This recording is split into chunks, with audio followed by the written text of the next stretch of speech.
C'est parti pour une nouvelle édition des Zoom Eco Live. Mesdames et messieurs, bienvenue à tous dans ce 11e numéro de votre magazine consacré essentiellement à l'actualité économique. Au cours de ce magazine, on fera un focus sur les 3 accords de Washington entre la RDC et le Rwanda. Nous reviendrons également sur l'évolution des produits miniers du 1er au 6 décembre de l'année en cours.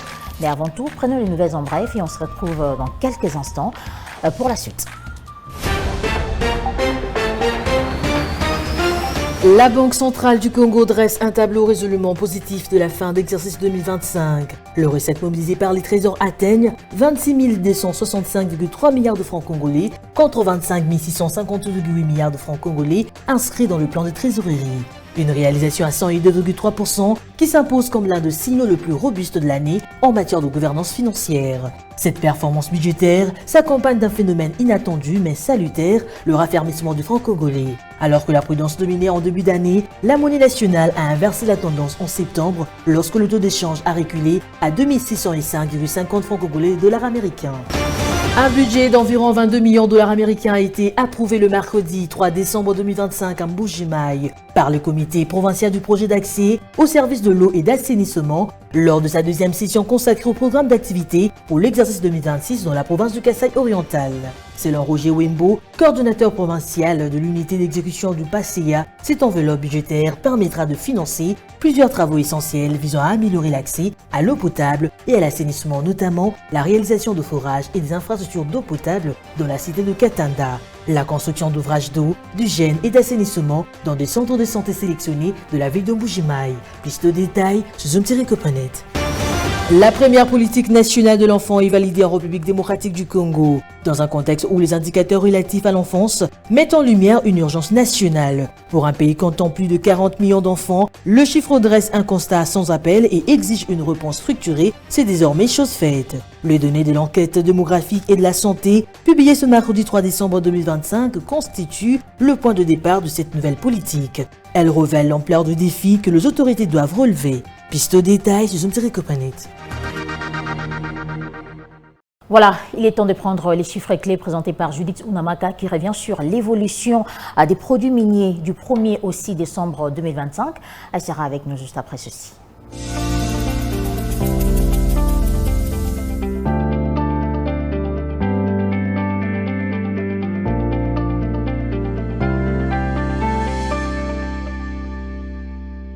Judith Unamaka, bienvenue. Merci Juvette. Pour commencer, dites-nous, comment se comportent les taux d'échange en RDC actuellement? Voilà, concernant le marché de change actuellement en République démocratique du Congo, commençons justement par l'officiel où 1 dollar revient à 2218 francs congolais, un franc CFA se change à 3,91 centimes et 1 euro salienne à 2570 francs congolais. Maintenant, prenons le cas du marché parallèle, nous sommes focalisés particulièrement à Bandal et dans ce lieu, 1 dollar revient à 2200 francs, un franc CFA se change à 3,00 centimes et 1 euro salienne à 2300 francs congolais.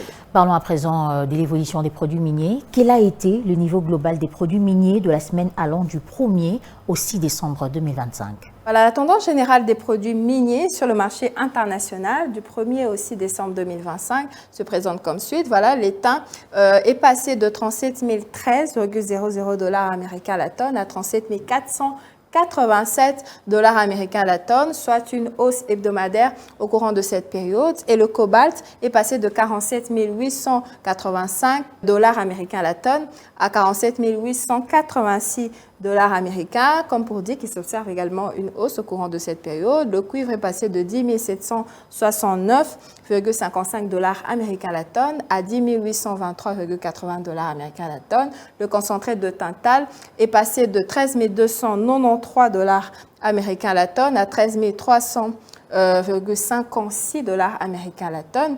On va finir avec le produit tel que le concentré d'étain qui est passé de 11 807 dollars américains la tonne à 11 958,35 dollars américains la tonne au courant de cette période, comme pour dire qu'il s'observe une hausse au courant de cette échéance de ces différents produits. Et que dire justement des autres produits observés sur les marchés durant cette même période? Concernant les produits qui observent une baisse sur le marché international, commençons donc par l'or qui est passé de 133,61 dollars américains le gramme à 132,75 dollars américains le gramme à la semaine allant du 1er au au 6 décembre 2025. Comme pour dire qu'il s'observe une baisse, le nickel est passé de 12 958,34 $ américains la tonne à 12 756,89 $ américains la tonne. Le zinc est passé de 3 189,20 $ américains la tonne à 3 140,80 $ américains la tonne au courant de cette échéance. Le concentré de nobium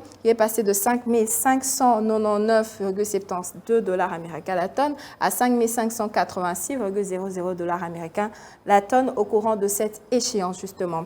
Et ce n'est pas tout, on poursuit avec les produits qui observent une baisse au courant de cette échéance, dont l'argent qui est passé de 1,69 $ américain le gramme à 1,66 $ américain le gramme, comme pour dire qu'il s'observe une baisse. Le métrail transformé est passé de 775,84 $ la tonne à 752,42 $ américains la tonne au courant de cette échéance. Les lingots d'aluminium qui est passé de 1326,26 $ américains la tonne à 1316,27 $ américains la tonne au courant de cette échéance. On va finir avec les batteries usées qui sont passées de 517,23 $ américains la tonne à 501,61 $ américains la tonne, comme pour dire qu'il s'observe toujours une baisse au courant de cette période. Et c'est pas tout, il y a aussi des produits qui observent une stabilité au cours de cette échéance, dont deux produits. On commence tout d'abord par le tantal qui se négocie toujours à 350 $ américains le kilogramme, le germanium qui se négocie toujours à 484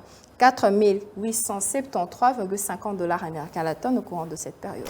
Merci à vous Judith pour ces précisions. C'était un plaisir. Et puis c'est zoom sur les 3 accords de Washington entre la RDC et le Rwanda. Et ce sera dans le dossier du jour qui sera présenté par Judith Piombo qui fera son entrée juste après cette transition.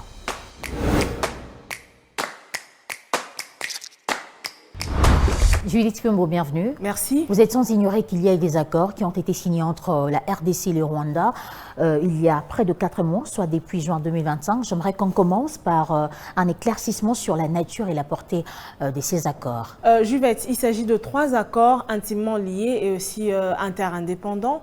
Et le premier est un accord de paix entre la République démocratique du Congo et le Rwanda qui vise à mettre fin aux violences et à rétablir la sécurité dans l'est de la RDC, gage de la stabilité de la région des Grands Lacs. Alors le deuxième, il concerne le cadre d'intégration économique régionale qui est une réponse aux causes économiques d'instabilité dans la région. Et vous devez savoir que sa mise en œuvre mettra fin aux économies de guerre et aussi favorisera la coopération économique mutuellement avantageuse. Le troisième, c'est le partenariat stratégique RDC-États-Unis, RDC-USA. Il promeut une coopération bilatérale multisectorielle à long terme. Et on peut parler ainsi des mines, de l'énergie, de l'industrie, la gouvernance ou encore des infrastructures. Alors, à tout prendre, la paix demeure un socle ou encore le socle de l'intégration économique régionale envisagée et aussi partenariat stratégique RDC-USA, lequel se fonde l'espoir de tout un peuple. Alors, quels sont les objectifs finaux ciblés par ces accords? Pour le Congolais, de cœur avec leurs compatriotes de l'Est du pays, il y a 3 principales attentes majeures. Premièrement, le retour de la sécurité pour ainsi renforcer la lutte contre les pillages et aussi la contrebande minière qui finance les groupes armés. En deuxième lieu, il y a l'essor de l'économie locale par la formalisation de l'exploitation minière artisanale, le développement des zones économiques et les infrastructures, y compris bien évidemment routières, pour ainsi relier l'Est au reste du pays et aussi aux marchés régionaux. Et en troisième position est la réalisation des projets structurants, lesquels donneront priorité aux projets énergétiques tels que la centrale hydroélectrique de Ruzizi, l'exploitation du gaz méthane du lac Kivu, les infrastructures portuaires et plateformes logistiques dans les zones frontalières congolaises. Alors, vous devez savoir que concrétiser ces attentes garantirait plus d'emplois, plus d'activités économiques, plus de croissance et de stabilité. Alors, par rapport aux objectifs poursuivis, qu'est-ce qui peut garantir l'espoir des Congolais à un bon encadrement de la mise en œuvre? Alors, il y a des instances de suivi, telles que les comités conjoints de pilotage, les mécanismes de coordination ou encore des comités de surveillance qui, dans la mise en œuvre, joueront un rôle assez important, qui est celui d'évaluation et aussi d'ajustement, si nécessaire, afin d'encadrer les intérêts de la République démocratique du Congo. Merci à vous, Judith, pour ces détails. Merci à vous de m'avoir reçu. Et puis lancement officiel ce jeudi 4 décembre 2025 à la DGUF de la deuxième session des formations d'officiers de la police judiciaire au profit des agents et cadres de l'aménagement du territoire. Cette formation constitue la matérialisation de la volonté du gouvernement à travers le ministère de l'aménagement du territoire de concourir sans réserve à l'application de la loi promulguée par le président de la République démocratique du Congo, Félix Tshisekedi. Plus de 80 inspecteurs seront formés pendant environ 45 jours. Regardez. En date du 1er juillet 2025, le président de la République démocratique du Congo, chef de l'État, son Excellence Félix-Antoine Tshisekedi Tshilombo, a promulgué la loi relative à l'aménagement du territoire, avec entre autres comme innovation l'institution de l'Observatoire national d'aménagement du territoire pour un meilleur suivi du processus d'aménagement du territoire ou ayant incidence sur ces derniers. Par ces faits, les inspecteurs de l'Observatoire national d'aménagement du territoire sont appelés à rechercher et constater les infractions prévues par la loi précitée, ainsi que ces mesures d'application et seules, sans préjudice des prérogatives reconnues à l'officier du ministère public et aux officiers de police judiciaire à compétence générale et restreinte. Ces jours, le lancement officiel de la deuxième session de formation d'officiers des polices judiciaires au profit des agents et cadres de l'Observatoire national de l'aménagement du territoire n'est donc pas un simple acte protocolaire. Il constitue la matérialisation de la volonté du gouvernement de la République, à travers le ministère de l'aménagement du territoire, de concourir sans réserve à la stricte application de la loi, promulguée par le chef de l'État notamment, dans le cadre de présentes assises à l'égard de. Il s'agit également qu'une nouvelle application vient de voir le jour. Il s'agit de l'application Bingo mise en place par Madame Magali Raoué.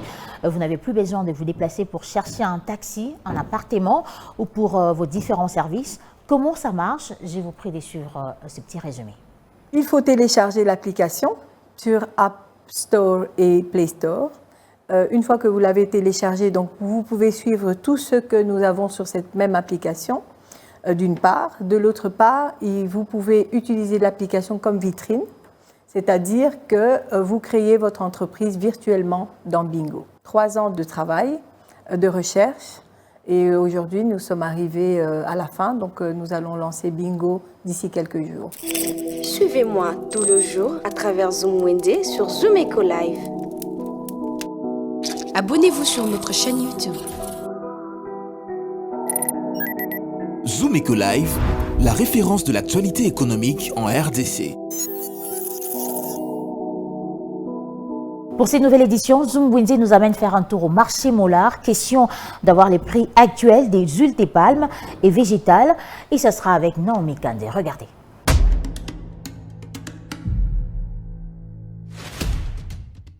Commençons notre marché du jour avec 1 litre d'huile de palme qui coûte entre 14 000 francs et 15 000 francs. Pour ceux qui souhaitent y procurer 5 litres d'huile de palme au marché Mollard, cela varie entre 27 000 francs et 27 500 francs. Toujours au même endroit, on trouve également la mesure d'une bouteille de Coca-Cola d'huile de palme qui se vend à 1 200 francs. Pour la mesure d'une bouteille de Coca-Cola, cela revient à 1 500 francs. Clôturons notre marché avec la mesure d'un linzanza d'huile de palme qui se vend à 1 000 francs au marché Mollard.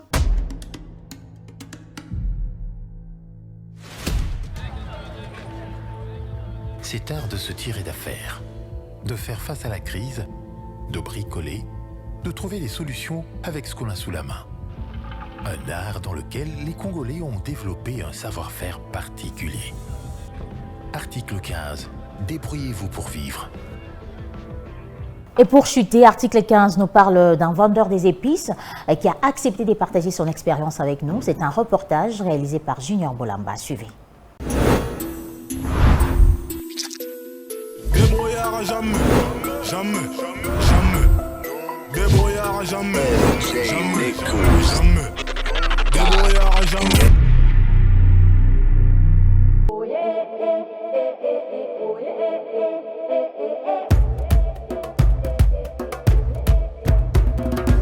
ka ba épice pona ko lesa ndako na ngai. Naza déjà na 7 ans na musalo yo.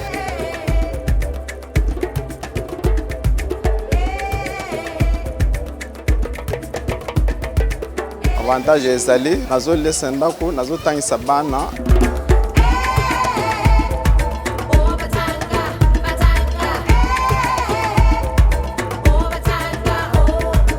Na musa nazo sanane nazo kotisa nde nasala ba repagne. Awa gagner ata 50,000. Na 50,000 wana lokola na ndako ezozwa ata 25,000. 25,000 mususu ezoka na repagne.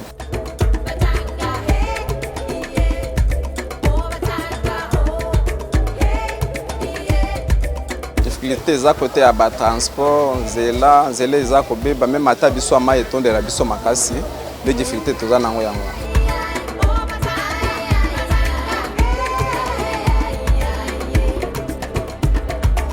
Ba jeune na sa moki toza boye il faut koluka. Jeune na ye bande nini ya koluka. Koluka eza bien. Mosala nyonso koluka akozwa. Oyi bande mabe.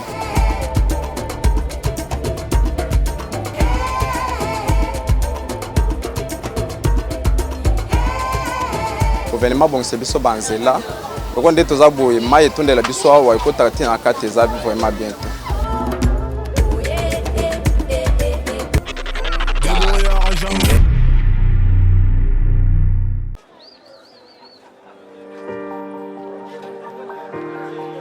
Dans les détails du marché, nous avons appris à vous connaître, à vous comprendre et vous apporter plus de lumière.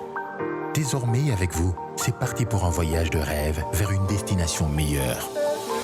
Ensemble, découvrons le civisme fiscal et la bonne gouvernance dans la gestion de la Res Publica grâce au décryptage de l'actualité économique du pays avec des chiffres clés. Avec une équipe professionnelle, découvrez le quotidien des Congolais en exclusivité à travers des dossiers et analyses approfondies. Zoomeco TV, la référence de l'actualité économique en RDC. Et voilà, c'est la fin de ce magazine Zoomeco Live. Mesdames et messieurs, merci à vous de l'avoir suivi et à très bientôt.